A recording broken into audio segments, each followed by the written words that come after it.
Welcome everybody. Greetings. Hold the Greetings, door. and the first weekend without Manny doing anything, and we already have comments in the chat room questioning the thumbnail. I know it does not lack the sex appeal that the Lord one brings, but I feel like it was, there. But wait till you see the background graphics. It's some spectacular. But we need to talk about some things. So let me take this down, without Manny. The thumbnail was up a long time. I was like, oh, we're not going into the show. Well, greetings and salutations. I am Eric. I'm the responsibility-free Lord Manny Hayes. And I am just a man who went to a buffet and formed a tag team called the Wild Boars. And Golden Corral has never been the same again. I am Marcus the Grand Finale. Hey, could you just imagine though if it was in South America and Mexico? I am tag team champions with Manny as the King of the Ropes, and in Canada we are known as also tag team champions, but we are also known as the Wolf Dogs. Let me just ask a question. What do you think? At local buffet, we are also the tag team champions. Yes, the Wild Boars. The Wild Boars, right on. Do you guys think there is a possibility, there is a tandem of friends that say, you know what, we're going to get together and we're going to go fuck up buffets? Because that might be one of the greatest things you could ever do. I'm pretty sure, yeah. I'm sure it happens in Vegas at least once a week. At minimum, but I'm sure it's like 8 times a day. Let's get drunk. Ooh, let's get light. Oh, you know what we be busting in this world? If we go to this buffet. Oh, Marcus using busting. Why are you trying, Mark? Act your age, Marcus. You ain't the age to say busting, sir. I say busting now. You ain't the age. Busting, and I say out of pocket, and I say cap. Marcus, you're nearly 40. You cannot be saying... Mark, you are nearly 40, Marcus. I used this in a conversation today. Marcus, and I was he capping, girl. Mark, you will be turning 40. You do not need to be having your midlife crisis right now. It's too late. We're in the middle of it. Marcus, midlife infinity crisis. We're talking about midlife crisis. That podcast swears a midlife crisis. It is. I like how he ran with the gimmick, though. But you know what? Before we even get to the meat and potatoes of the show, I would like to address something that Lord Manny and Marcus decided that they were going to discuss on their Thursday edition of the Untitled Manny and Marcus show. They decided they wanted to besmirch my name and call me a body shamer. And they gave a percentage. It was a 50% chance that I would talk or not talk about Deonna Purrazzo. I was not going to talk about Deonna because I thought that AEW did a disservice to her with her debut match being against Anna Jay and also having Toni Storm do commentary because it distracted from the whole thing. Incorrect. Your whole point is incorrect from the basis. Her debut match was against Fresh Out Your Kitchen. Fresh Out Your Mama's Kitchen, Red Velvet. Well, her Dynamite match was against. I stand corrected. But Marcus was correct. Moving on, because he said, and I remember he said that if there was anybody that Eric would body shame, it would not be Deonna, but it would be the out of shape version of Mark Quinn. I agree with you guys. I do not understand why this week. I did not understand why this week was the week that we had NXT having black on black crime, and then AEW had to retaliate with a black on black match that we did not need to have. No one needed Private Party versus. Go ahead, Manny. How dare you? How dare you? Yeah. On NXT and also on AEW Dynamite, that was the MLK Classic. I know it was. I understand what it was. You know what was going on, Eric? It's the MLK Classic. But the MLK Classic, they could at least kept Mark Quinn off camera until he got into better shape. I have never seen that man try to tuck in the shirt because I was like, man, he a little thick. He was tired. He was winded. It was like having Deonna try to cut her promo after the match. Things that you guys have already said. My God. Nobody, do you know what? If you do not have cardio, you should not be cutting promos. Because no one, I hate when people are like, I'm gonna. And enjoy that audio. You know what? I hope that's all in your ears.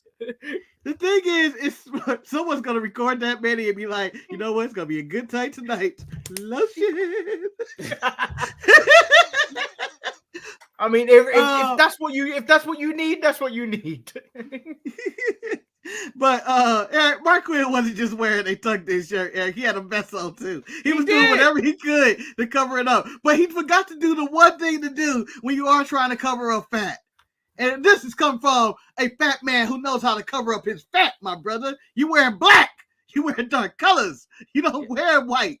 You wear white, it accentuates the belly. The thing about it, like, I was not going to get on this show. Looking like a marshmallow out there. I wasn't going to fat shame anybody because I'm dealing with my own weight issues right now. I mean, I know how hard it is, but I don't think anybody was out there clamoring for the return of Private Party. No one needed them there. They couldn't wait for him to get back into shape because Mark Quinn busted his whole entire cardio experience when he was going down the ramp thrusting and doing it. I was like, you gonna die, man. You gonna die. I was like, what are you doing? What are you doing, baby? That was the Jey Uso. I'm out of breath in my intro. Match of the week. Yeah, I was like, I'm blowing up. I'm gonna keep doing. That's why Roman says no yeet, because it's gonna wear you out. But anyway, as you guys said, that I was not gonna fat any, but that did make me laugh because apparently you guys do figure me to be a fat shamer or somebody like that. But I am not that. You're a Deanna Purrazzo body shamer. That's what you are. You have a history. I do. I have been hard on her, and I'm trying to give her. Which is why I had this queued up in case you did, and I was going to edit it with your faces all over it. I don't support bullying, but I support bullying these people. Apparently, Deanna Purrazzo is getting body shamed. Her. These are just three ugly-ass individuals who decided to body shame. Talking about Deanna built like the penguin from Batman Returns. Deanna Purrazzo needs to borrow some outfits from Nia Jax. They gotta get her to tighten up. WWE would never. The worst part about this is their bios. The first one says, girl dad life. Sometimes, you don't really need to grow up with a father. Next one, proud father of 3 amazing kids. The next one says, my name is my name. Blah, blah's daddy. What you see is what you get. 100. Motherfucker, what I see is a jester making fun of somebody else's daughter. Body shaming one of the most athletic and best women wrestlers of the world is fucking batshit crazy. Also, this is her husband. You really think she gives a fuck about what you guys have to say? Yeah. She married to Steve. You know, in the outtakes of Shantae and I video that debuted on Friday, she also pointed out that Steve Macklin was a handsome man. Once again, he on the list too. He on the list. They all on the list. I don't like the way he beat up poor Rich Swann. Rich Swann looked poor, Marcus. He deserved to be beat up. And you didn't body shame his fat ass. I did. Because Mark, you know how I didn't even talk about him. That's how much I didn't acknowledge that he existed on the show, Marcus. But yeah, I just don't think Anna Jay was the right person for her to fight first, especially on Dynamite where more people watch. It was an okay match. Was anyone really watching the match? Was anyone really watching the match? Because everyone's attention was drawn to Tony Storm. Yeah, it was Tony Storm. Tony Storm stole the show. But speaking of stealing the show, it's now time to get to a little bit of news. Vaseline and being the sausages. The little bit of news that has, a lot of news that has occurred. Let's talk about the devastating news, may or may not be, that has hit WWE, a WWE champion, more so Seth Rollins. On this past episode of Raw, he suffered a torn MCL and a meniscus during the Raw taping.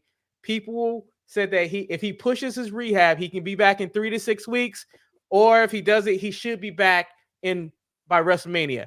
Marcus, I go to you first with a man who has a pending injury that has not been diagnosed. Marcus, what should WWE do with this breaking news of Seth Rollins being injured? Strip him naked. Strip him of his title. You can't defend it once every 30 days. You need to be stripped of your title. President Jack Tunney is rolling over in his grave if they're going to let him keep his title. In fact, Tony Khan made the right decision years ago when he stripped. I forgot who he stripped, but they were going to be out for 1 week. And stripped him of that title. I forgot who it was already. Strip him. Strip him. It's better. It's for the greater good. And I'm only really saying that. I don't believe he should strip him, but I do think it would make for better programming if he wasn't champion. I'm just saying, That's my case. Do you agree with Marcus with the stripping of Seth Rollins, or should they just prolong the storyline where he just doesn't wrestle? I'm gonna get serious for a moment. Just bring this camera closer. Betty, you can go full screen. Go full screen, baby. We getting all eyes. Right? It serves him right because he hindered Jinder, and how dare he try to hinder Jinder? And he should, as Marcus said, be stripped, and that title should go to Damian Priest. I was going to give it to the bitch and moaner Drew McIntyre. Or do you go to a person who's actually employed on Monday Night Raw, but is just obsessed with the SmackDown title where he has to win the Royal Rumble? I know it doesn't finish his story, but Cody is still one of the more over individuals in their company. That's not the story, Eric. That's not the belt. That's not the belt. Roman has the belt. Roman is the real champion. We all know Seth is a secondary champion, so I'm okay with stripping him. I'm okay stripping him, giving that title to Gunther. I'm okay if they merge that title within the Continental title and give it to Gunther. I'm okay with it all. Priest could be champion. Drew could be champion. Hell, give it to old Shinsuke Nakamura. Give it to Nakamura. Give him champion. More reason to encourage the next I'll tell you what I believe will happen. Seth is on set, so they've already announced that Seth is going to address the WWE universe on Raw. I believe he's going to go, I'm a fighting champion and all that nonsense, and then out comes Damian Priest and cashes in. I think that's what's going to happen. I don't think even if he makes it back to Mania, I don't think him and Punk actually need a title to have that match. Do you think there's Punk needs that to have a title? Do you think there's a possibility? Main event WrestleMania, man. He can't main event it if he ain't fighting for a title.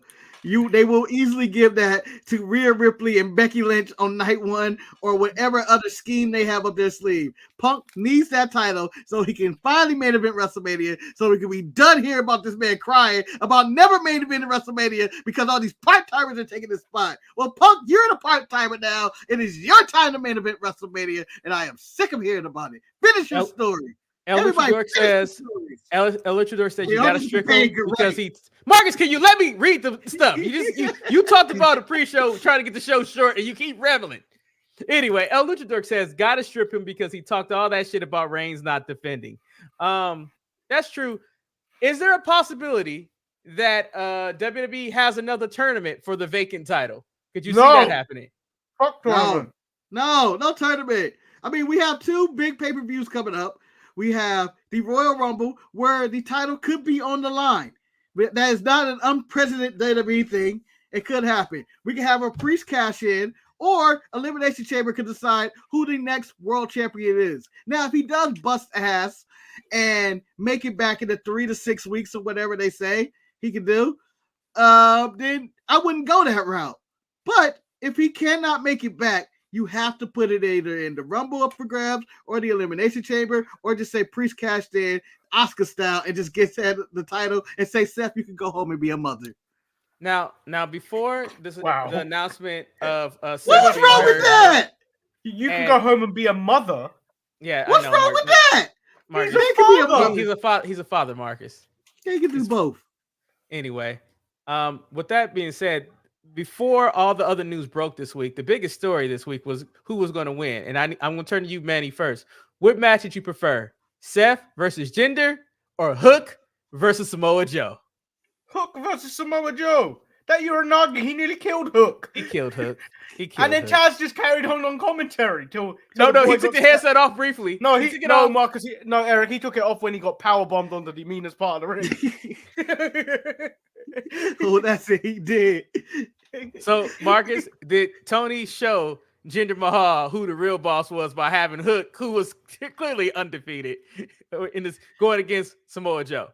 Let me tell you this. Tony is going to chalk this up as a win, and there's nothing I can do to change this, man. Eric, the day after this match happened, Tony Khan came out on Twitter, as he normally does, and says, thank you, everybody, and all you AEW Dynamite viewers for making it the #1 show on cable television for that Wednesday night. The highest views since September. And I'm not going to say the number out loud because it's not anything that Seth and Jinder did. But it is progress. It was progress. And I believe they won, and because Cage Match told me so, and it was the better match. It was the more intense match because Samoa Joe is such a badass. Everything he did was just that was an ass whooping that Hook deserved. Hook deserved it. I would say I agree with Kane. Didn't like Hook no selling being choked out. I did not like that. I thought he recovered too quickly. I thought they did a good job of establishing Hook as a player in the game. I mean, his offense was questionable, but still, like, Joe really carried him to an excellent match and kind of made him a bigger star, because Hook has honestly haven't done anything in AEW for a long time. I still don't think he was the one who should have been the first person to fight Joe for the title. But, there's no rhyme or reason to who fights who for titles, because I think on that same episode, someone challenged for the team. Dustin Rhodes challenged for the TNT title. And I'm like, I don't want to get into Dustin and his lifelong dream of becoming TNT champion just yet. But I think Hook was the right, because I think this reestablished the threat that Joe was. He was on a Brock Lesnar level of threat, of just carnage, what he was doing to Hook, or an Undertaker. He is something to be feared and no one to be trifled with, as he destroyed Hook. And if Adam Cole want to get his little ass in the ring with Samoa Joe, he better think twice, because he would die too. No, but he's not going to get in the ring, because Wardlow's going to get in the ring, and then Wardlow's going to hand him the title. That is the story that's going into that. But the main thing that's coming, when you compare the two matches between Raw and Dynamite, Raw didn't create, like, they didn't add anything to what Jinder is. Whereas, like, when you left Dynamite, you went, you know what, they're building something here with Hook. It may take another few years till you get there, but they're putting building blocks in place for Hook to be a star. And that's what I left with watching Dynamite. Watching Raw, you just like, oh, Seth beat Jinder. That's it. Yeah. But you believe that Jinder had a chance, though. No. Yeah, that one moment, and then I was like, oh, Indus should be fired because they're fucking useless. You're right, Manny. I agree with you when you made that point. But I think the only thing that I took away from Monday Night Raw was that, thank God for R-Truth. If it wasn't for R-Truth, Judgment Day would be dead people walking. I mean, him hustling, selling T-shirts on the side, giving them money and stuff. That was entertaining. Wait. Eric, do you have a problem with a black man giving a white man a wad of money like that on Martin Luther King Day? Yeah, Eric, on top of that, it was the sweat from his back. He created this merchandise. He's out there selling it. This thing, and Eric, and I'm going to tell you something to bring him even more deeper. Those shirts are made of cotton. I just want to also point out, Marcus, that R-Truth did something that old West never did for us. He made illegal merchandise and he never gave us a cut. So at least R-Truth is giving people a cut. It's all right, man. Everybody, hustling's been the longest skin in a long time, so it's all right. I feel the Judgment Day will be dead to work. R-Truth is single-handedly holding up Monday Night Raw. I know Judgment Day come out and say they're running Monday Night Raw, but I literally think R-Truth right now is the most over wrestler, and that's true by merchandise sales. And I'd have to buy, and I'm telling you this right now, a Tom and Nick shirt, the Three Amigos. That is the funniest shirt I've ever seen in my life, and it's so beautiful. It seemed like something that you would make, Marcus. Now, moving on to the other big news story that occurred this week is now that Okada is officially a free agent. He is no longer going to be with New Japan Pro Wrestling, and ideally, you say free agent or free Asian? Free agent. I have a lazy tongue. I'm not being racist, Manny. I am not. I said Asian. With that being said, Manny, I turn to you first.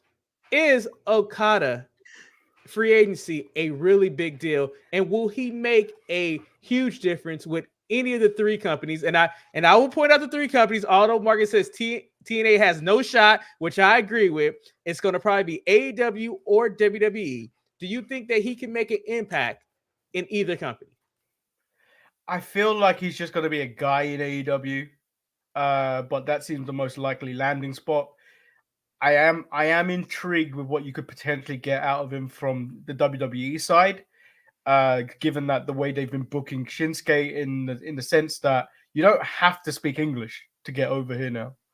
We can make you video packages and we can put subtitles and stuff. So it's interesting to see if they go that route. But again, the most likely landing spot is AEW. But as I said a couple of weeks ago, when you've got Takeshita, I think you're right. Yeah, I put all the money behind Takeshita and go, we've got the new Okada. We don't actually need the existing one. Well, not just Takeshita. They have a plethora of other young talent that they have. They already have Will Ospreay coming in. They have the best rosters ever assembled that money can buy on AEW.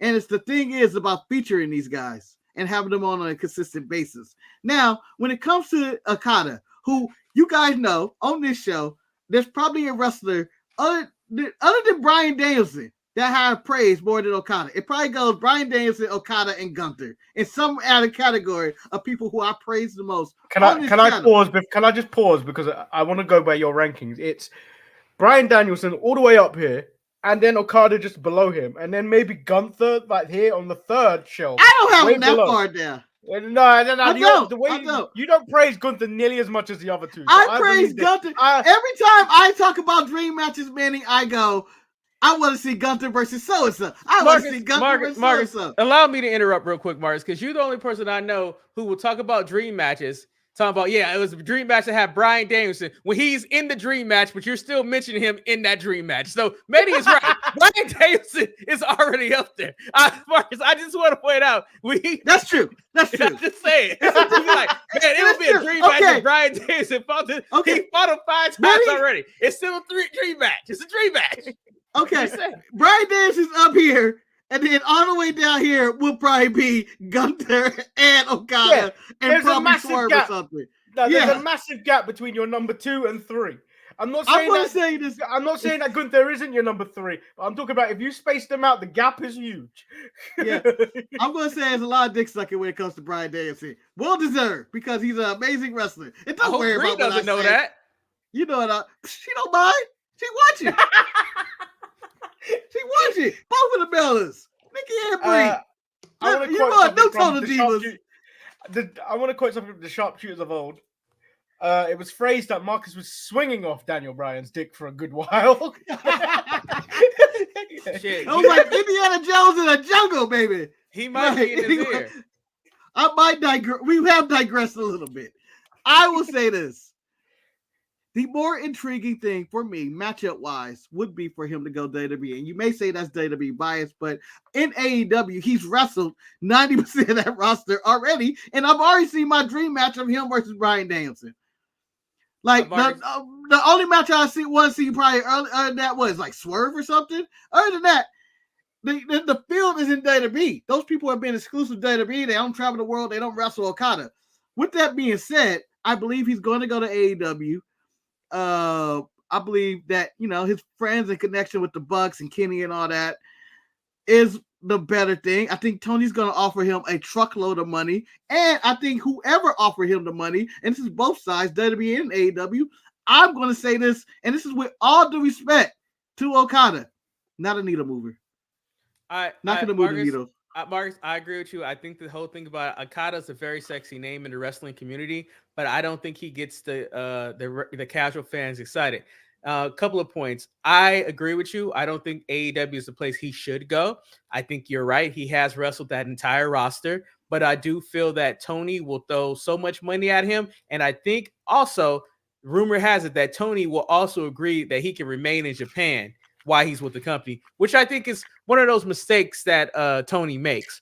I think there's more for me personally. I think there's no question, hands down, Okada is an amazing professional wrestler. I would like to see him go to WWE to see if they can make him more of an entertaining spectacle. Like if they can embellish more on the Rainmaker and stuff like that. Kind of like what they did to Nakamura. And I hate to tell you, Okada versus Nakamura in 2024 at WrestleMania, and I'm talking about this evil version of Nakamura versus the good version of Okada, I'm all there for it. Or as people have been rumored, Okada versus Gunther. Come on, that would be amazing too. Well, all the names listed in the Lumber Chat right now, and all these matchups are dope. And I think Randy Orton should be included, or AJ Styles again. And there's a lot of names in WWE that he has wrestled AJ or whatever, but there's a lot of names he hasn't touched yet. I would be even intrigued to see him and Carmelo and stuff like that. Like him and Breaker. Like there's a lot of matchups that never before seen with Okada and WWE. However, I don't think the WWE is going to offer the money that he's probably seeking, and they're not going to compete with Tony. And I feel like they should, given that they missed out on Ospreay. I feel like they should. Yeah, but they missed out on a lot of the AEW free agents. They didn't get Jay White. You know, whatever you think about that. They didn't get Jay White. That's kind of They proving didn't me. get I think that's. They didn't get Kenny in the Bucks with what they're doing with Jay White. I feel if you're a Jay White fan, I would feel disrespected what they're doing. I mean, in AEW. I think if you're Jay White, you have to look at yourself. And yeah, he got his crew won some titles that no one cares about, but he was at Bryan Danielson level before he signed with AEW. Like, he was one of those hot names in New Japan. Like, he had a lot of buzz. He comes to AEW, he's a side character, like not even somewhat featured at all on the show. Do I think the WWE would have did better with him? Ooh. He's Dolph Ziggler in WWE. And I hate to tell you, in TNA. And Manny, Nick got more buzz than Jay right now. He has more buzz. But TNA is a hot company right now. To the point where I was going to question, should we be covering this on Saturday? Manny, I actually watched TNA this week. It's interesting. I didn't, but I was like, maybe we should start covering it on Saturday because it is something to be watching at the moment. But like overall, Okada has the decision. The whole idea of the money and the ability of staying in Japan, will that be enough more than the lure of going to WWE? And I do not see WWE offering a bunch of money because look at this. Do they really need to spend all that money for Okada when they have a development system where you create a monster like Oba? Like, I mean, like they have a good system of creating new superstars. And Trey Bearhill. Okay, Marcus, they're not a tag team yet, but they could save the tag team division, Marcus. I'm confident they could. You know, we're yeah. Fuck it, move on. We all knew it was a moment. I'm done. I'm done. So since you brought up NXT real quick, I want to talk about this because the muscle guy showed up. I'm so happy for him. He's making a Sharpie debut. Who, the muscle guy? The muscle guy in the news. Yes, what kind of news is he doing? News. The sexy news. Welcome to my sexy oiled up news. First of all, I'm Blue Balls Jenkins. Marcus, you know, since you named him Blue Balls Jenkins, Marcus, he has to stay up on as the news. Well, also about Okada, he's not going to appear in the Rumble. He still has dates left, so I don't think he has to appear. I mean, if any place, he might appear in Australia. But I told this to Jamal. Like you could arrange that he could appear. Like, yeah, there could be deals. I know. Can I ask a question? Would it be disrespectful if he started at NXT to get accustomed to the WWE style? It would be a little disrespectful. I think it's a little disrespectful. He'll spend time in the Performance Center. He's 35. He'll spend time in the Performance Center, but he ain't appearing on NXT. Yeah, he's 35, man. I'm not making Okada do that. And, can I add? Just one sec. El Luchador, I agree with you. I think the WWE has been courting Okada with the way that they've been producing Nakamura, where they producing Io, how they brought Kyrie back. And even how Tozawa is getting promoted in WWE right now. They are showing that they are investing because I think they really want to move into that Japanese market. It's a market they want to move to the Asian market. Yeah, it's a market that they have never not been an Asian success in WWE. Gender was an Asian success. He's Canadian. Yeah, but everybody talks about him as a flop most of the time. Man, you gotta respect Gender, man. Why y'all hindering Gender, man? Let me add this. This is my final comment. As I told Jamal in the side conversation while we were doing the ETE recordings, I said there would be two things that will probably get me to walk off the watch along that we're going to do next week. If Okada shows up or if MJF shows up, which I believe they both signed with AEW at this point. But if either one of them were to show up in the Rumble, I told him I would walk off the live stream. I would just leave it recording and just leave the box going and just be like, that's ridiculous. I think Okada's going to the E. I think he's going to the E. I think he's going to WWE. I feel that way. Nah, Manny, I think he's going to AEW. All right, so we know. I wish we could have more time to talk about where all these people are going to end up, and could this be the greatest return and surprise Rumble of all time? Why don't we have time? I don't know because I said we're going to do the show in 30 minutes, which means we only have 20 seconds left. Like this Rumble has potential to have so many surprises and returns, and it could like Manny. we know everybody's going to get into crazy emotions, especially yourself, if Big E were to return at this Rumble. That's the only return I care about. For me personally, if Big E walks out, that's the only one I care about. Nobody else. Andrade's already a shoe-in. I don't care about Andrade. Naomi's already a shoe-in. But they could also have the Snake show up, which is also buzzworthy. Like I said to you on Thursday, I feel like in the position they are in with NXT and the women's division in NXT, I feel like they could let Sasha go and do whatever the fuck she wants in AEW, and they wouldn't be missing out. No, I don't think so either. Manny, sometimes it's about competition. And you know what Vince McMahon thinks about competition. I know he's not in charge anymore. You grab him by the jugular and you twist. It's about having a wealth of riches, Manny. A wealth. And it looks like a positive front. Exactly. Matt Cardona can show up. That would be funny. That would be funny to me. Like, it's a lot. It's a lot of things that can happen. But it's about a wealth of riches and momentum. You can kill. If you execute this right, your competition is AEW. Any momentum you think they have, if you were to say, yeah, we brought Sasha in, Okada in, Andrade in, all these random people who are out there, Cardona in, Ziggler for a random cameo or something. Marcus, my question for you. Marcus, calm down. My question for you. You're WWE. You have your briefcase of money. Who do you give it to? Mercedes or Okada? Who do you give that money to? I would give it to Mercedes. I wouldn't. I know. We all know you would. I would give it to Mercedes due to her having history with the business and the things that she can do again with Bayley and these younger up and coming wrestlers. She can help put them over, even though she may not have any interest. I can work her part time. She doesn't have to have the full access to the locker room. It would help advance the Rhea Ripley character, give her somebody to wrestle and stuff like that. Continue the feud with Bianca. I think there's more money right now in Mercedes return to WWE than Okada. Even though I think Okada's the better wrestler. Manny, I agree with you. I would give my bag to Okada just because I think he creates new dynamics in the company of matches we haven't seen.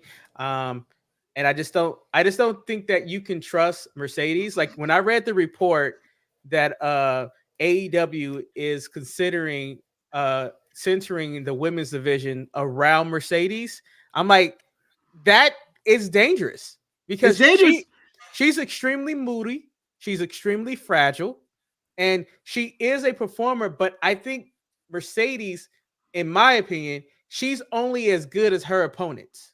Like when she has a great opponent, man, she's amazing in the ring. But when she's in the ring with a subpar opponent, like if she has to wrestle Anna Jay, I don't think you're going to get that quality of a match from her in that situation. Hey, she had decent matches with Alexa Bliss, and Alexa Bliss isn't great in the ring.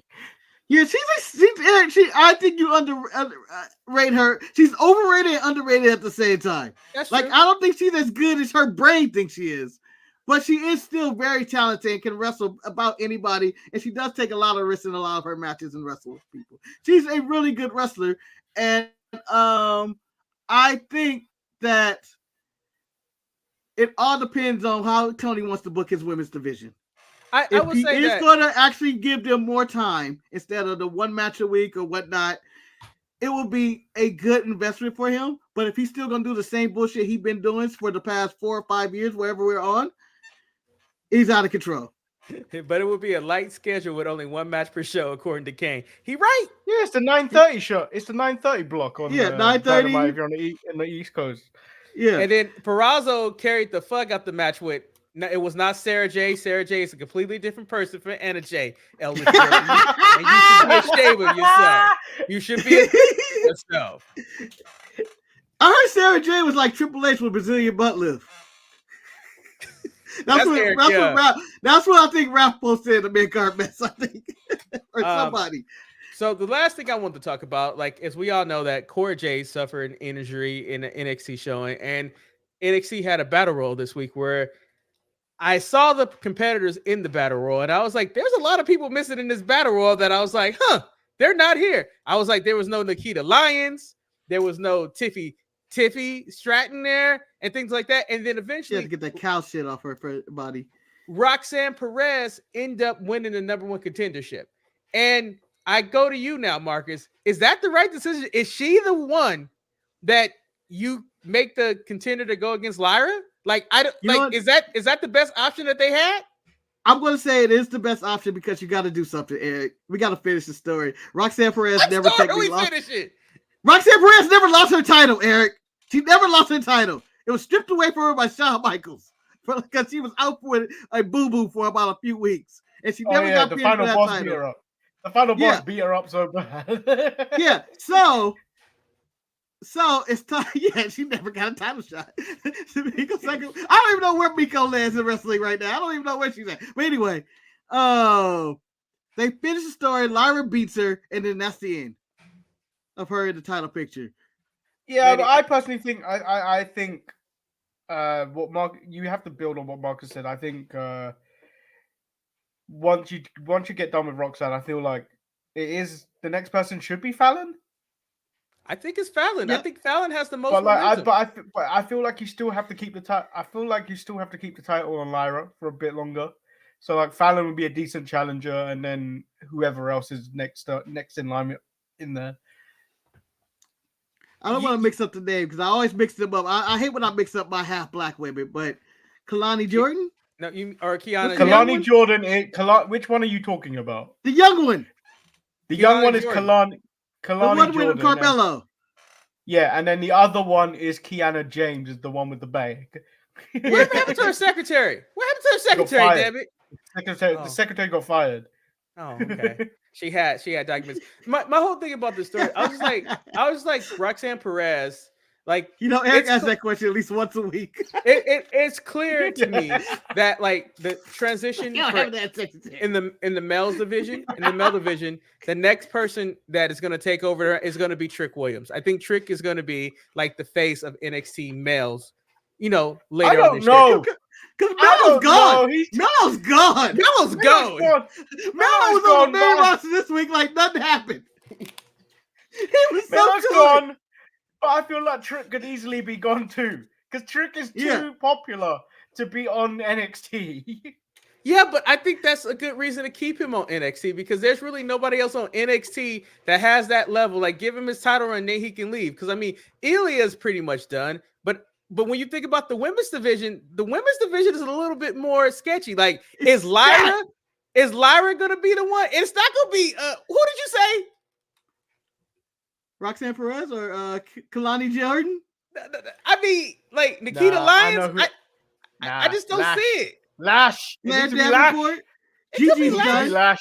It needs to be Lash. She's too strong. I like Lash. It needs to be Lash. She's not. Do you know what? She's improved, but she's not. I don't think she's on. I think she's a bit behind a few of the others that have come in at the same time. Yeah. Can I say this about NXT? And I said this on the Thursday show. And Eric, I want you to hear this too. I don't know if I've ever seen a wrestling show with so many goddamn women in this show that I can't name all of them. I can't. Oh yeah, that Battle Royal had a lot. There was so many. And then, like, you got to think about the backstage segments where apparently Gigi and Lash Leonard share soap. I don't know. I was distracted by that in the background. In the segment, me and Ryan both was laughing like, what did she give her? But they have all those people. Then they had another segment of random women in the background that weren't in the Battle Royal as well. And the ones involved in the Chase U with JC Jane and she running her trafficking ring in the back of the NXT Performance Center.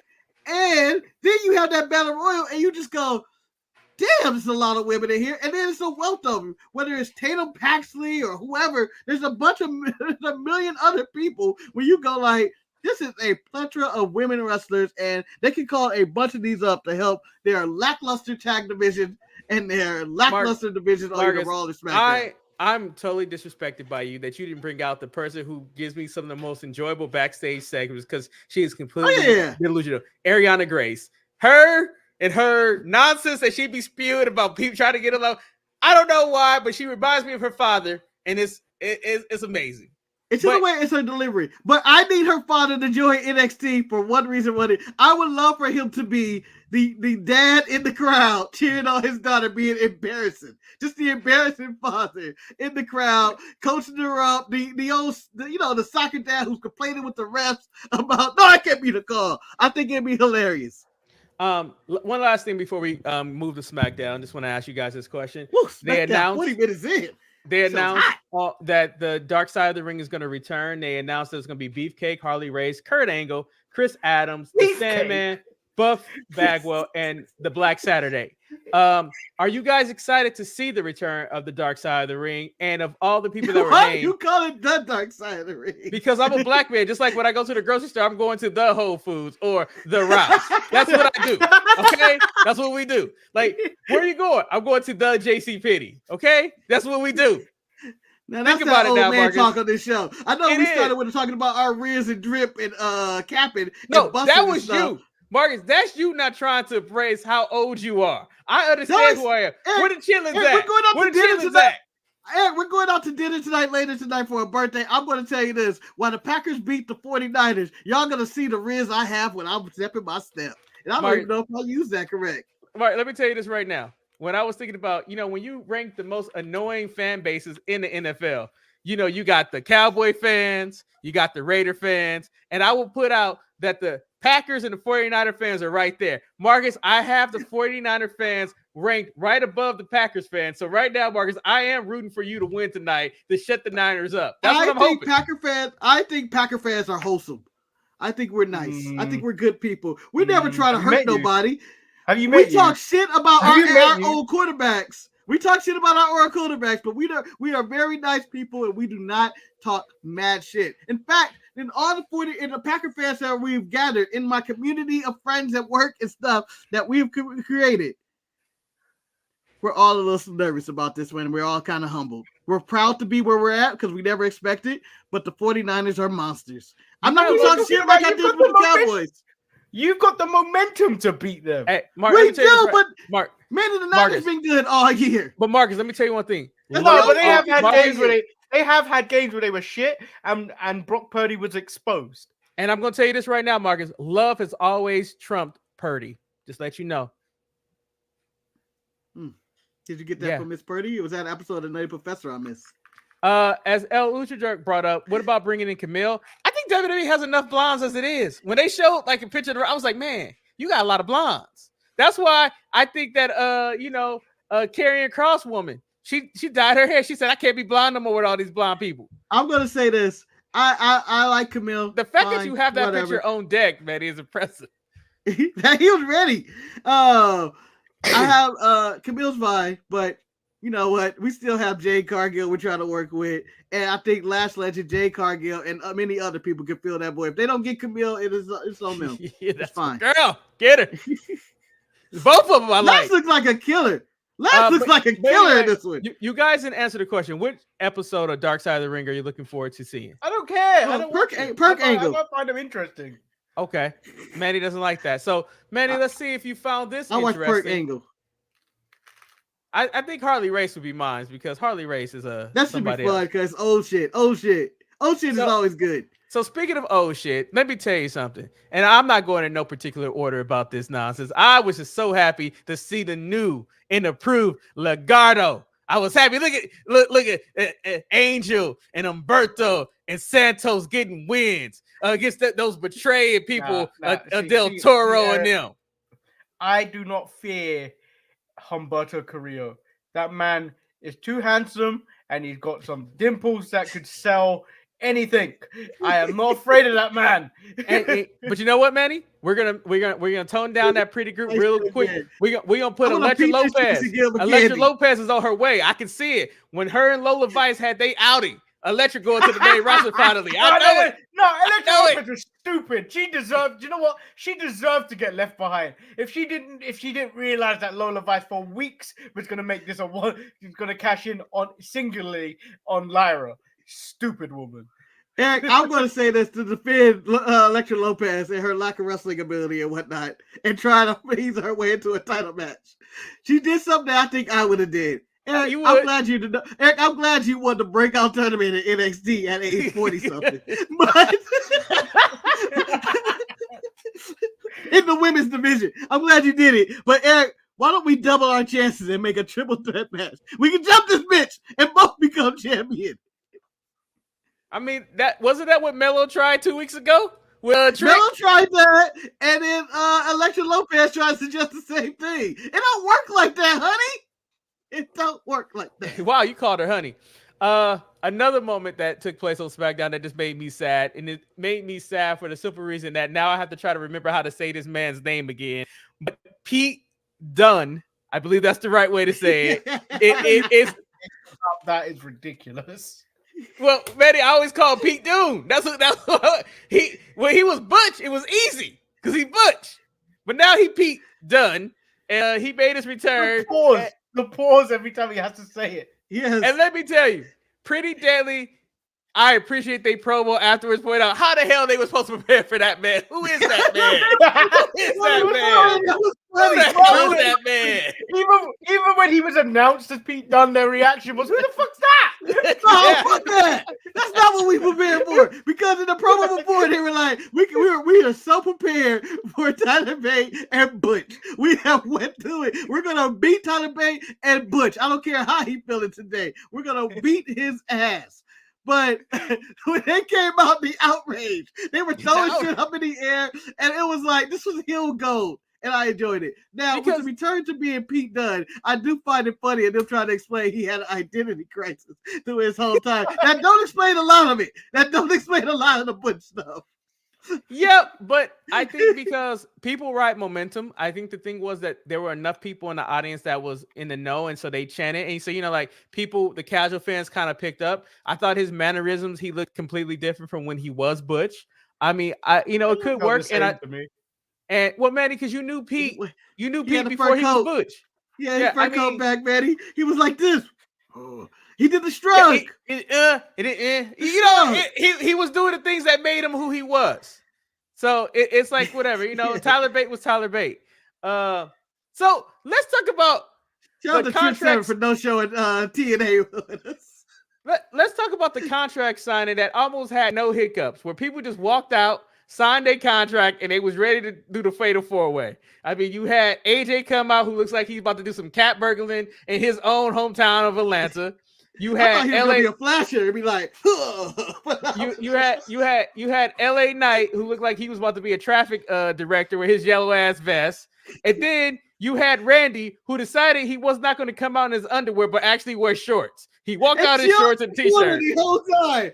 I swear to God, if you gave Randy Orton a cigarette, he would start smoking over there. Yeah, I knew Roman wasn't gonna show up. I don't know how many times y'all.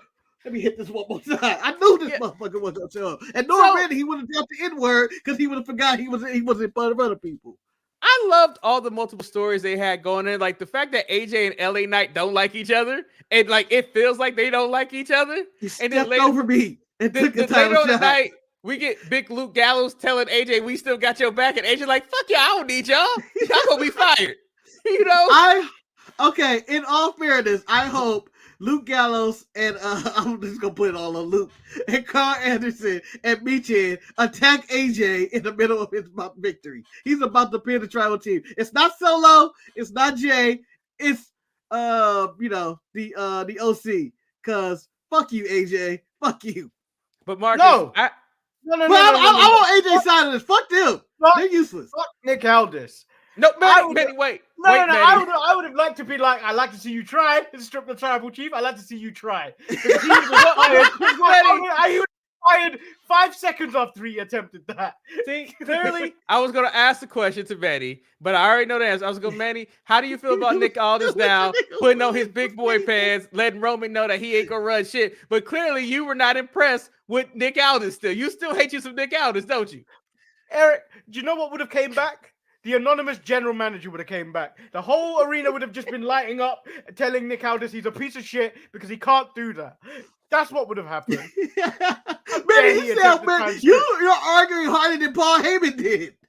or Roman Reigns. How dare you, Nick? How dare you? No, because I don't even living like on the way the Paul streets. Heyman. I don't even like the way Paul Heyman tried to calm the situation. He tried to suck off Nick Aldis in the ring by gently going, "I respect you. I care for you. Fuck you, Paul. Fuck you. I'm the new tribal. I am the new Marcus. hand of the king." I'm gonna let you go, Marcus. I need to get this in. Nick Aldis was a fucking man right there. He had the confidence. He had the cockiness. He said, "Motherfucker, we're making a triple threat for the vacant title, bitch. What? Yeah. Test me. Test me." I would say this as a black man in America. If Nick Aldis is like, nigga, you better get onto this ring. And sign this motherfucking contract. Otherwise, there's gonna be some hell to pay. Because it's some bullshit. You know we've been promoting this for a week. You didn't just show up here for no reason. And by the way, was I the only one upset and disappointed when Roman walked to the metal detector and then beat? He supposed to walk around the metal detector. Yeah, he either walk around it or he walked through it and beeps and no one stops him. That's the kind of shit I want. But Roman was about to get stripped. Decides at the end of the show, if he didn't sign it, he would be stripped of the title. And it would be a triple threat match for his title. And, I was about to say, Nick, that was one of the ballsiest moves I've seen a general manager do in a long time. I almost teared up. I haven't seen a authority figure not back down to somebody on the show in a long time. Like Adam Pearce is a pushover. He would have let this shit happen for years. You being nice. Adam Pearce is a bitch. Get it right. He get ran over by everybody.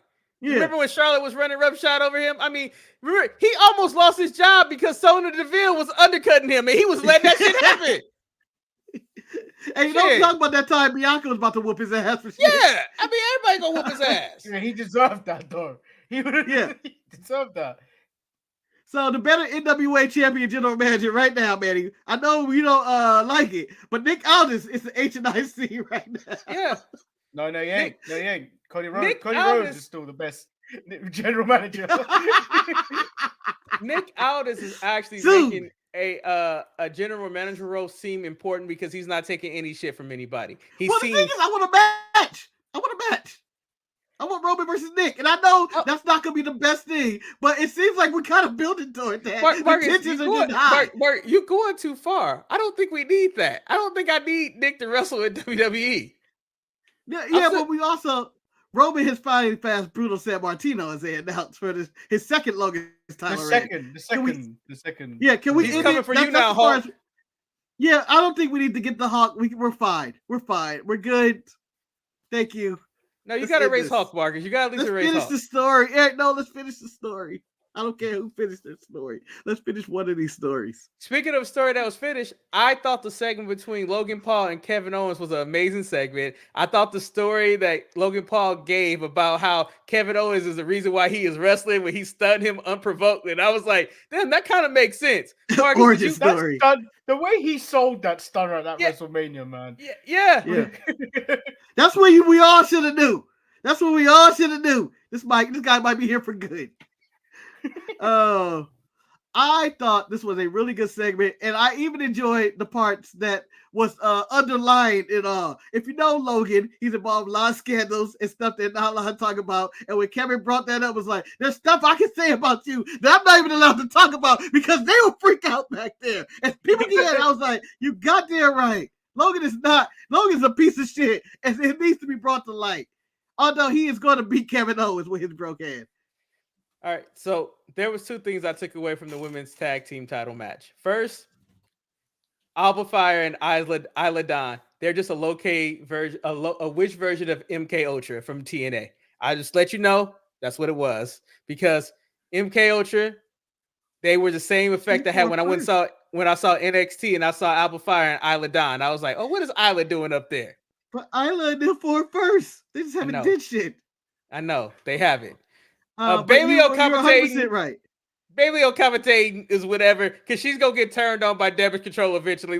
I think they still are gonna do it. I just can't trust them. Go ahead, Marcus. I'm gonna also throw in a strike in this one for there's way too many people at the commentary table. Damage Control is rolling too deep at that commentary table. Now I think the limit should just be one, maybe two. But they had it seemed like it was 7 people. Yeah. It was a lot of people at the commentary table and only one person with a microphone. I'm just waiting for them to jump Bailey out. That's all we want. I'm not too happy with the return of the Clan. I don't know if I like Karrion Kross and his racist people trying to take out Bobby and his black people. This seemed like the battle of the Clan versus the Black Panthers right here. Okay, Eric. So what's the better name for the teams? The Final Testament or the Pride? I like the Final Testament. I like the Final Testament better than the Pride. Manny, what say you? I like the Pride.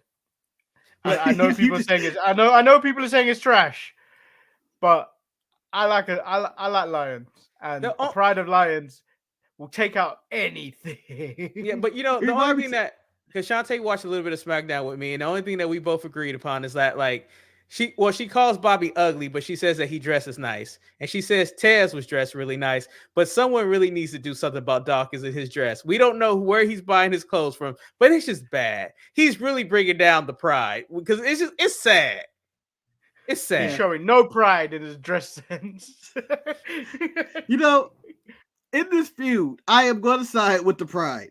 But the name-wise, it's the Final Testament. It's the coolest name, and I feel like they are the better faction. I just know what those people got. I just know what they got. There's not much there, guys. Karrion Kross his little ponytail. I'm not impressed with him. The Authors of Pain. When are they going to injure somebody before they go back on the show? Just don't care. I think Marcus, the Final Testament is a great name because they are all on their final chapter. If this doesn't work, they should all be gone. They should all be gone. Well, speaking of people understanding their role and taking their role a little bit too seriously, let's talk about young Solo Sikoa. I mean, he takes the pride of being the tribal chief, being the next one in line, and he decided he was going to try to fix everything because he let Roman down. So he ends up spiking LA Knight and AJ in their match, which leads to his match with Randy, where he's not able to really take out Randy because Randy ends up RKOing the Tribal Chief. Marcus, Roman didn't have the best night. He signed the contract eventually, but it didn't go the way that he wanted it to go. And his acknowledgement Atlanta sweatshirt is nice. It is. And I like that he's going to have one for every city. You know me. I may have to get one for LA. Right, he don't come to LA. If he ever comes back. I know. He don't come to LA. You know what? Raw's gonna be, he ain't gonna be at Raw. So he ain't coming.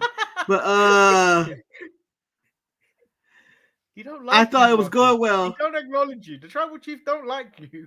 He showed up to WrestleMania. That's all I wanted him to do. That might be the last time I ever see him at a show. The RKO at the end, plausible. Randy may win, but we all know where this is going. They ain't winning. You fools ain't winning. I don't think nobody in that crowd believe any of these people are winning.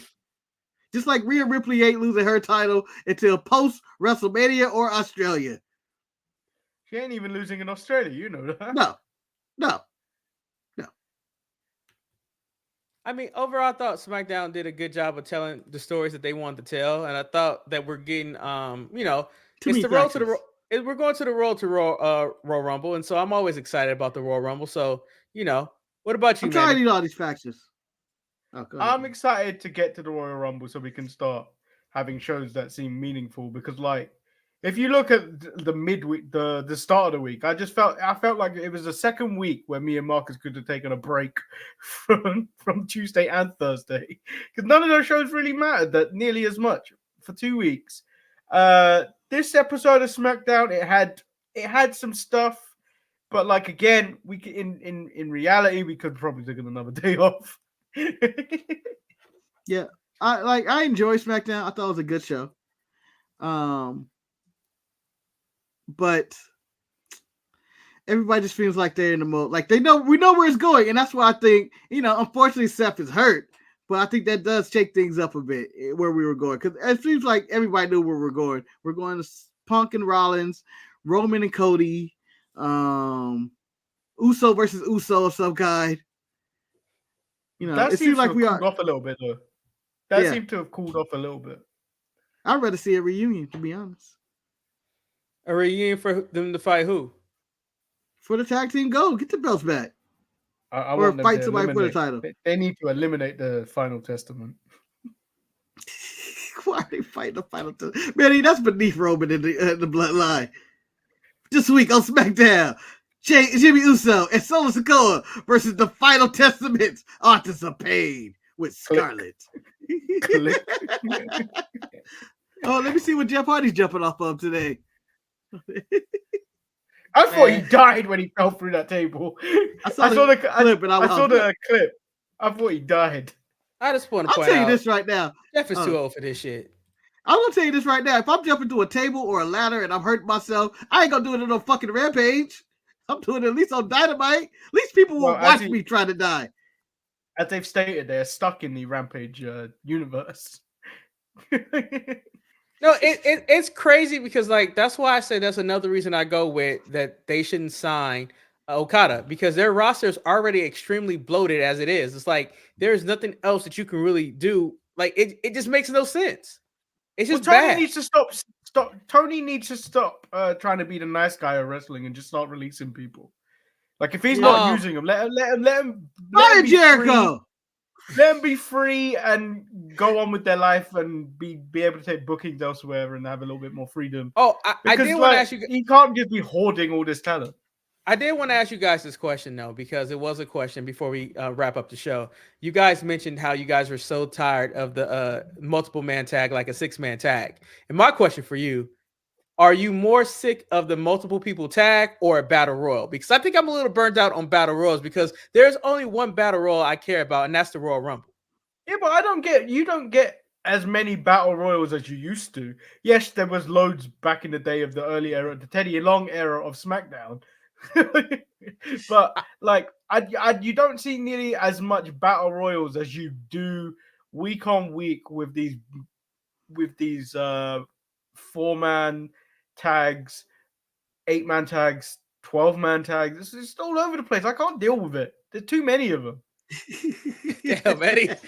Manny, can I ask a question? Manny sound like he wants somebody that has a bunch of kids. Marcus, he has way too many kids. I just can't deal with you. I gotta go. Before you go, Marcus, I have to I'm going to go get some cigarettes because he really seemed like he was emotional right there. Manny, if you can get rid of one, multiple people tags or Nick Aldis, which one? Nick Aldis. I can sit through a more person tag. I can sit through a more person tag. I find it difficult to tolerate it to Nick Aldis. I can't tolerate Nick Aldis. I will say this. I am tired of all of them. I'm tired of. There's too many factions in the wrestling right now. I miss when people were out there for themselves, and I feel like it's just getting lazier and lazier. It's like just put them in a faction somewhere. Put them with someone with their own race.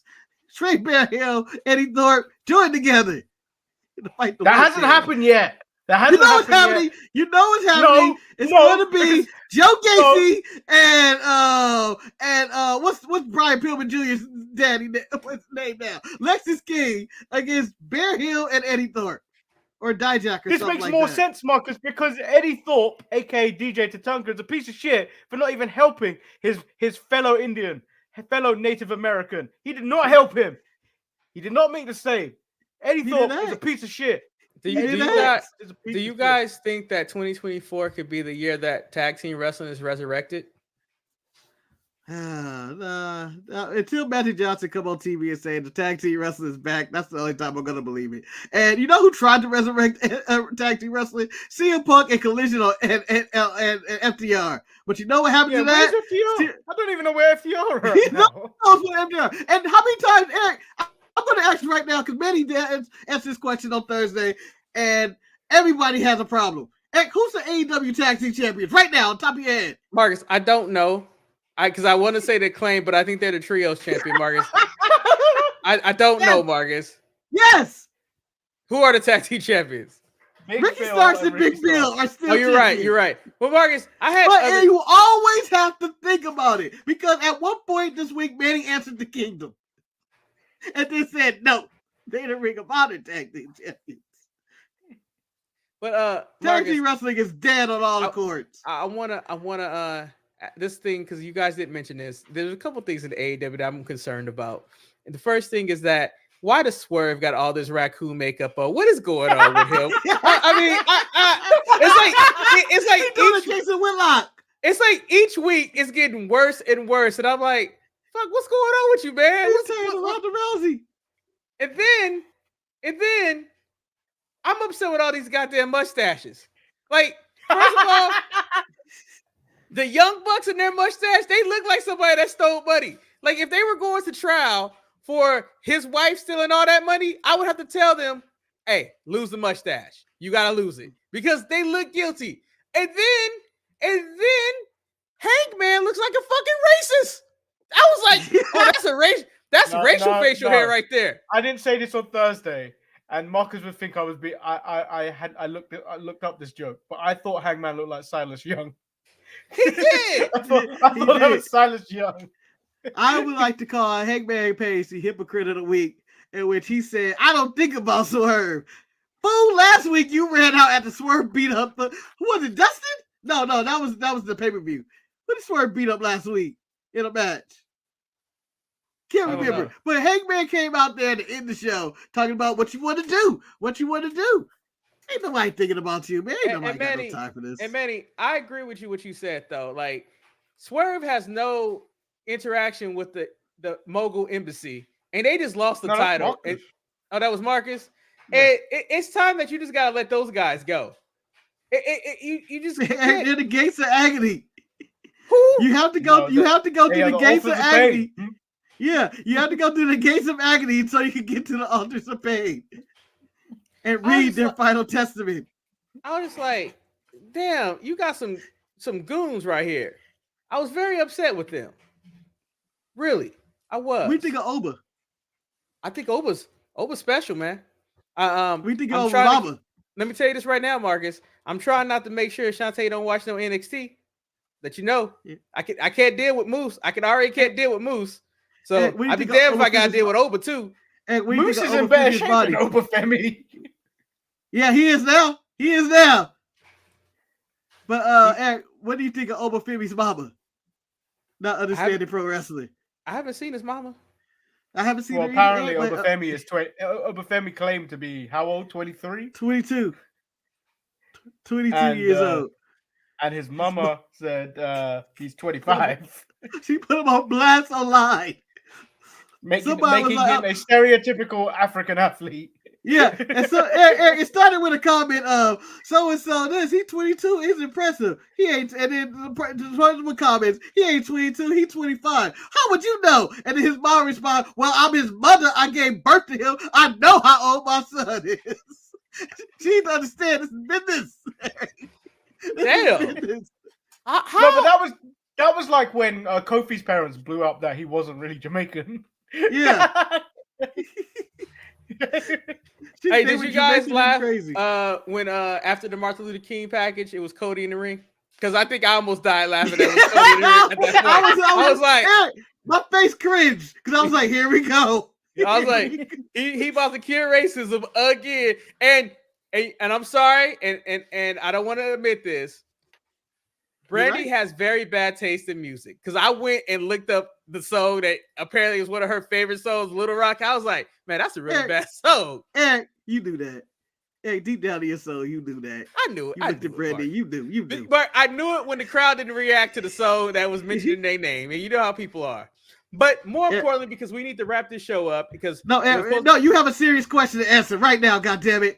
What? Every year in January, we get a Martin Luther King video package by Vince McMahon, produced, directed, and starring Vince McMahon or something. Starring Vince McMahon.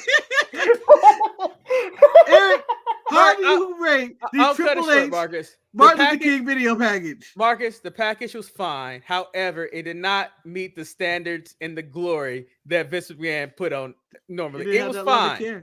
It didn't have that level of care. And I thought a white man singing it was disrespectful. Triple H. But now we need to be disrespectful because it's now time for the pick'em.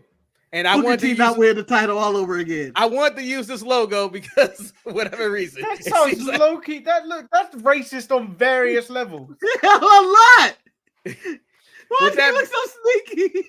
With that being said, Marcus, first pick. Green Bay versus 49ers. Who you got? Pat! Go, Pat, go! Manny, do you agree with it? I think the package probably will win because I feel like the 49ers coming off a bye week from the wild card round. So they are not running on any momentum where the Packers are. So, Marcus, because I'm your brother and I want you to be happy, I'm going to pick the 49ers to win. That's what I'm going to do. Thank you. What the fuck? I heard that differently. What? You son of a bitch. No, Mark, it makes sense. I know what you're thinking, but I know what I feel. So, now we got the young up-and-coming CJ Stroud with the Houston Texans going against who the fuck they playing? The Baltimore You Ravens. didn't think to have Google open or anything? Nah, for this I was making they're playing the Ravens. Lamar Jackson. Who you got, Marcus? You know, Eric, normally I will pick the Baltimore Ravens, and I say they will whoop the floor with this team. However, ESPN wants CJ Stroud to be the new Patrick Mahomes. Therefore, he's going to win. They hyping this man up way too much as if he's the truth. Now, I've seen him play a few times, and I think he's a really talented young quarterback.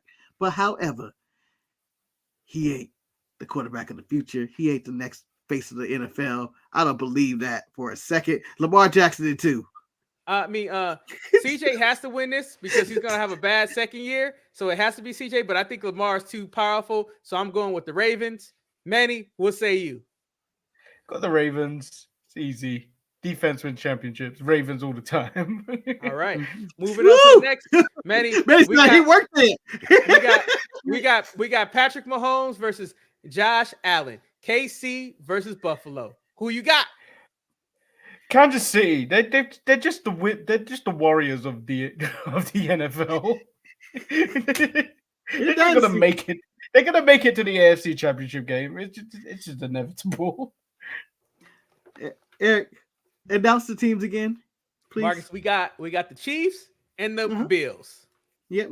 That's what I gathered. Eric, the Buffalo Bills don't do nothing but lose in the playoffs and Super Bowls. And I don't think they have the one weapon that Kansas City has over everybody. The power of the Swifties. Yeah, I mean, the power of the Swifties. She comes in there, they slide and dance, and she's gonna fucking destroy them. The NFL ain't gonna let Taylor Swift lose. I'm also going with Kansas City. Never lost in her life. I'm going with Kansas City for the simple reason I think Josh Allen is gonna fuck them over. Now the game of the weekend. This is the game of the weekend that I can't wait. It is the battle of former number one picks. We got Baker Mayfield for the Tampa Bay Bucks going against Jared Goff for the Detroit Lions. Did he go number one? Did he? Yes, they both went number one. I believe they both went number one. Yeah, they both went number one. Manny, you can just tell me. I'll wait for you to tell me I'm right, Manny. I'll wait for it. Go ahead. No, I remember, but I thought he went number 3 because we ended up. Which one, Jared or Baker? No, Baker. Because they traded up to get Baker at number 1. The Jets were going to draft Baker Mayfield before he went to the Browns. That's why they traded up to get him. Okay, I have looked this up, guys. Manny, you're saying what pick was he? No, he was number 1. Yeah, he was number 1. Dun, dun, dun, dun, number 1. He was the number 1 pick. But, and then and that left the Jets taking Sam Darnold, who they gave up on quickly. Well, the Carolina Panthers did too. And we've also given up very quickly on Zach. Yeah, by the way, shout out to the the motherfucker Zach Wilson. That's the only thing he gonna contribute to the NFL. But so you know what? I don't blame these young quarterbacks for being bad. I blame these organizations. It's time for these organizations to wake up. I don't care if it's the Bears. It's no way it's possible that you could go this many years without getting one good one. The Bears never had one in my lifetime. The Browns never had a quarterback in my lifetime. The Panthers had Cam Newton. But, you know, he got hit so many times where the best thing he did was outfits. Marcus, last week the Lions ended their 32-year drought of not winning a playoff game. Marcus, do they keep that momentum going and defeat the Tampa Bay Bucks, or is this the end in the run of Jared Goff? They out. They should have been out last week. You know it. Everybody know it. They should have been out. They out this week. Baker Mayfield's gonna run. Hey, shout out to the Bucks. Shoot them cannons. Mark, as much as I hate to admit, I kind of agree with you. I think Baker Mayfield got a lot of momentum, man. And I don't know. I can see Tampa Bay getting this win. Manny, what say you? Are we gonna go for the sweep? No, I want Detroit because Detroit have nothing. They have Manny. Axel Foley and Fords. That's all they have. Hold on. They don't have Really? Axel Foley. Axel Foley Yeah. is not real. No. That's not the correct answer, Eric. They don't have Axel Foley because half his art belongs to Beverly Hills. He spent most of his time in Beverly Hills. He spent 5 minutes each movie in Detroit. And get the fuck out of there to Beverly Hills, where he immediately falls in love all over again. That's all they have. They have nothing. Spaghetti. You know, they got Kid Rock, kinda, who has went back to Bud Light. And they got the Rhino. Everybody loves Rhino. Big Sean, Eminem. Motor City Machine Guns. I feel like Tampa Bay go still win though. Yeah, I have a feeling about Tampa Bay. You know how you called the Packers a hot team? Tampa Bay is a sneaky hot team. That's bad. That's really bad. But we do appreciate you guys for watching this episode of the Sharpshooters. We went over 15 minutes, but that's not bad. You know, according to Marcus, we went over 45 minutes because he wanted to be a 30-minute episode. But if you go back and you add up all the times that Marcus kept talking and we tried to stop him, you would realize that he's the one that added all this additional time. Well, I just like soccer, Eric, I add injury time to our shows. No.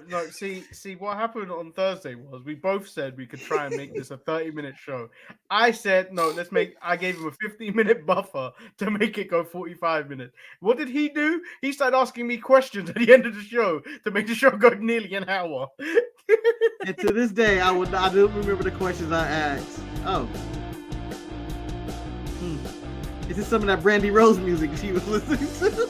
It's the music that's located in StreamYard for no good reason. Sounds like someone's hitting the trash can and I'm telling them, stop making that noise. Is the music playing that one? Play Feeding the Ducks. I don't like Feeding the Ducks.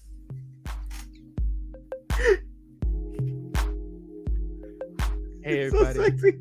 Thanks That's so sexy. Joining us on this. Who's fucking on their streams to this music? Of the Sharpshooters Wrestling Podcast. We hope you enjoyed the time that you spent with us. Hey man, go back to Feeding the Ducks. I was in my Kevin Slow Demon James voice. Hold on. And let me say this right now. To Elena, who's been away from home too long. I want to say this song is dedicated to you. I'm Art LeBeau. Hey, and we're glad you guys listen to us on our night drive. Remember, I'm Eric. I'm not the grand finale, but I'm the hardest. Oh, he tried to steal your name. I know. My lawyer's perked up. Been waiting to get his ass. I am Lord Manny Hayes, one half of the Kings of the Ropes, one half of the Wild Boars, and one half of the Wolf Dogs. Well, Benny, I got nothing else to say, goddammit. I'm just gonna end the show the way I always end the show. As a member of the Wolf Dogs, I'll end it like this. Oh, bark.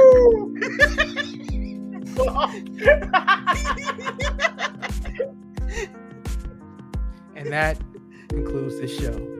Bill Hill and Ellie Thorpe, 2024 is your year. Remember, you can email us at thesharpshooters@gmail.com. Or better yet, question. Yeah. Are we doing a show next week? Or are we just doing the watch along? I think we should just do the watch along because it's the Royal Rumble, baby. We need to be ready. Marcus needs to be rested. We need to get it done right. You guys want to do Royal Rumble bingo? We just put a bunch of names on the bingo card. See who There go Marcus with the Royal Rumble bingo again. Marcus, you know what? We're trying this again. This is easier. We're trying this again. Yeah, but this is easier.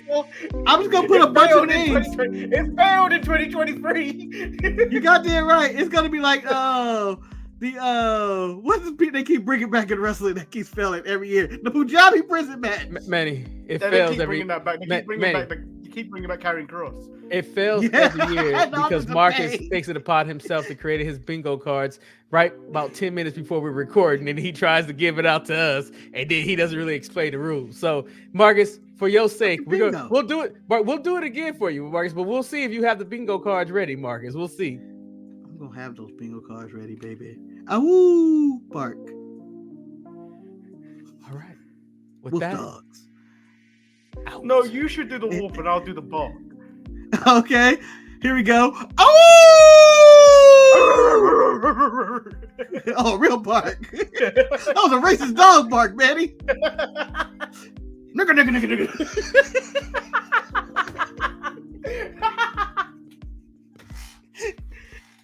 This music didn't change who we are as people. But anyway, stay No, it safe, didn't.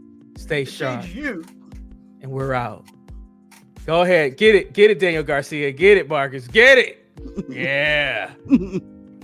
Stay sharp. This is as far as I can go. Watch along next week. We out.